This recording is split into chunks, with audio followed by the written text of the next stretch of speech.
શું તમને લાગે છે કે સમાજ એકઠો ન થયો હોત તો આ કેસ દબાવી દેવામાં આવ્યો હોત અથવા કાર્યવાહી સમાજ એકઠો થયો છે એટલે થઈ છે? હા, 110% સમાજ એકઠો થયો અને અમે પ્રેશર ક્રિએટ કર્યું એટલે જ કાર્યવાહી થઈ છે. બાકી 10 દિવસથી ત્યાંના સ્થાનિક આગેવાનો પોલીસ સ્ટેશનના ધક્કા ખાતા હતા. કોઈ એફઆઈઆર પણ નોંધવામાં નથી આવી અને આરોપીની પણ ધરપકડ નથી.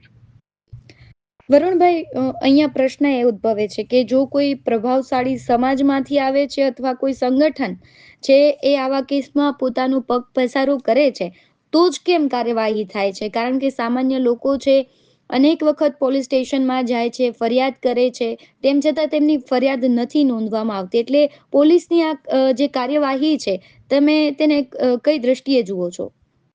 જો અમારા ધ્યાને તો ઘટના આવી અને અમે કાર્યવાહી કરાઈ.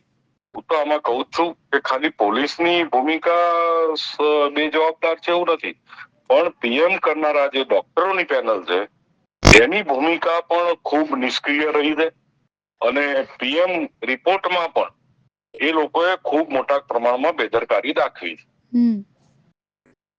અત્યારે અને જે આમાં સામાજિક સંગઠનોએ દરેક વિષયમાં આવવું પડે તો જ ન્યાય મળે, એ દુઃખદ બાબત છે.